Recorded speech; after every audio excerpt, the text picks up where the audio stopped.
welcome to World Talks on TVP World with me, Hashim Kumar. President Donald Trump has suspended all U.S. foreign aid programs for 90 days to assess their alignment with his foreign policy, according to an executive order published on Monday on the White House website. Secretary of State Marco Rubio will oversee the review of foreign aid programs and, in certain cases, may waive the 90-day suspension. Although it remains unclear which funds will be suspended or ended, Ukrainian President Zelenskyy says the U.S. freeze doesn't affect vital American support to his military as it fights invading Russian forces. What's behind this order? How will Rubio select recipients to exclude from future aid? And what do we expect going forward? Well, to answer all those questions, I am joined by Olga Gitkiewicz of the Institute of Reportage. Welcome, Olga. Good to see you, and welcome to TVP World. Thanks for taking the time. Thank you. All right, so let's start with an overview. What's your general impression of what's going on here with this suspension of aid? Oh, I'm disappointed, for sure, and also in a very unclear situation, because we in Institute of Reportage are operating with grants which are linked to U.S. foreign aid, and those are grants for independent media outlets, very small media outlets, local in the small towns of Poland, and these funds are a huge support for those outlets because it's very difficult to operate in regions in Poland. And we supported them for 2 years, and on Thursday last week we were assured that this executive order may not affect our activities, but on a Friday night, from Friday to Saturday, we get the emails which said stop all the work. But in fact, I couldn't stop my work because I had to contact all those people. So the whole Monday I was calling to people and inform them that the funds that they were waiting for, because this week or next week we were to get them their grants. So I had to tell them that this suspension, this kind of freezing, makes us pause all of our works.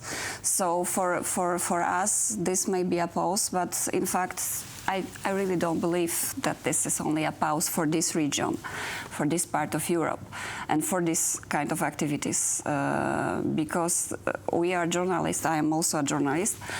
And local media outlets, those were really fantastic projects aiming for seniors, for local communities. Right. So nothing very political.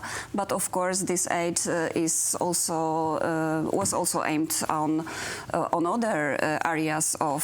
Before I get to that, I'd like a little more. You say you heard on Friday of last week. Friday night, Friday night, Saturday morning. Yeah.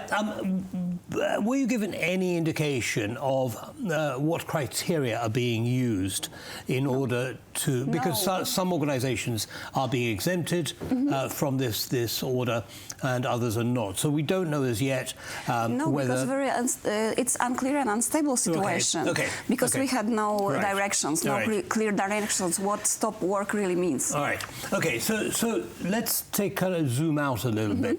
What do you think the thinking is behind this blanket, almost complete blanket executive order? I really can't think what President of the United States assumes, but what I feel is in fact that very, very unique and very special social agreement was terminated, because this was social pact which was aimed at helping and supporting vulnerable. United States is a huge economy and very powerful country, and as I understood, this kind of aid which was given to many countries was helping vulnerable people in a vulnerable position. Right. And now this social pact is not existing anymore, because but many organizations will not survive this pause, because I know I'm from media area, so I will talk about media, but for also migrants organizations from Warsaw also.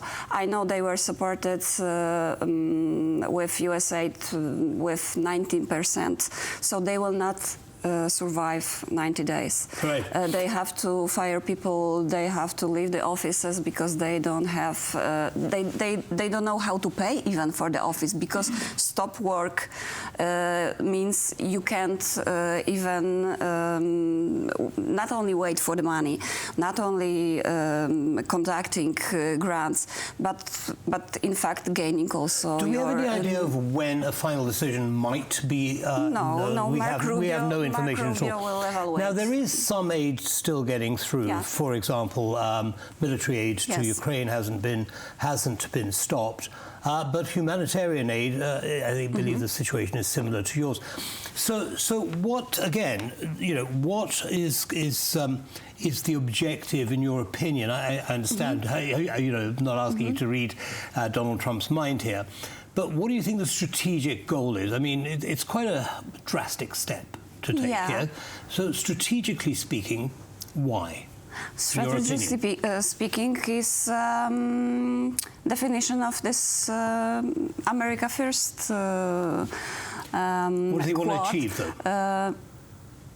I think in this very, very particular layer, Donald Trump wants to perceive Americans that those money will stay in America, which I don't believe, in fact, and I don't believe they will be given to the working class of America, for example, because I guess working class of America believes that this is a good move. This money will stay in the country. So where do you think it'll go? But if not the working class? Big tech companies, international global companies, which are based in America and are using cheap labor all over the world, and are using gaps in law and gaps in taxation in the countries where they are operate, because they are also operating European Union, and they are global companies using opportunities here and many other countries. So I really think richer will be richest, and so the money is going to those who already have it. Yes, because as I've seen Donald Trump announcement from the 20th of January, it was very clearly stated that this kind of help is not in line with America politics. This kind meaning? Abroad foreign aid. Generally. Yes, now, foreign aid traditionally has been used as a source of soft power. Yeah. What do you think the impact on that is going to be, on the soft power, for the US and its foreign policy? The US also have a lot of hard power. It's a very powerful player. So I really believe it's about power and kind of imbalance also of power. So but what I'm saying is soft power is something that the is foundation really of supporting countries and NGOs around the world. What impact, if any, do you think it'll have on, for example, companies in Europe as well as companies outside Europe, or organizations outside Europe? This is the very beginning. Donald Trump decisions as a president. So I am in a situation where I really think every day he can state a different decision. Right. Okay. Yeah. Politically speaking, do you think there will be an impact on the democratic process, for example, here within Europe? Yes, sure. Sure, because especially in we are working, for example, with partners from Hungary, and this is really almost impossible to run independent media outlet in Hungary and inform citizens about politics, for example. They for sure will not be able to do this. So this is imbalance in the democratic way of informing citizens about politics, but also other Romania, for example, all the elections which are also in Romania. There will be another elections, and in Germany, and we can observe that states and President Trump want to interfere with foreign policy. Are there other sources of funding that NGOs like yours, for example, could access so the democratic process is not affected? But my organization is not. We do not rely only on grants and funding because we have a lot of different activities. Yeah. So this is not about my organization. This is rather about smaller organizations we are supporting, we are working with. So yes, for sure, you're the one. But grants, I think grants may really help, but we cannot rely only on grants because they are unstable, and also, this situation also shows this. So perhaps diversifying the range of sources of funding might this be is a part also of a the question: who should support? Understood. Who should give this kind of support? Well, we'll be watching the situation very carefully. Yes, very carefully. Thank you very much indeed for sharing your expertise with our audience. Thank you for hosting me here. Pleasure. That's all from us in this episode of World Talks. Goodbye.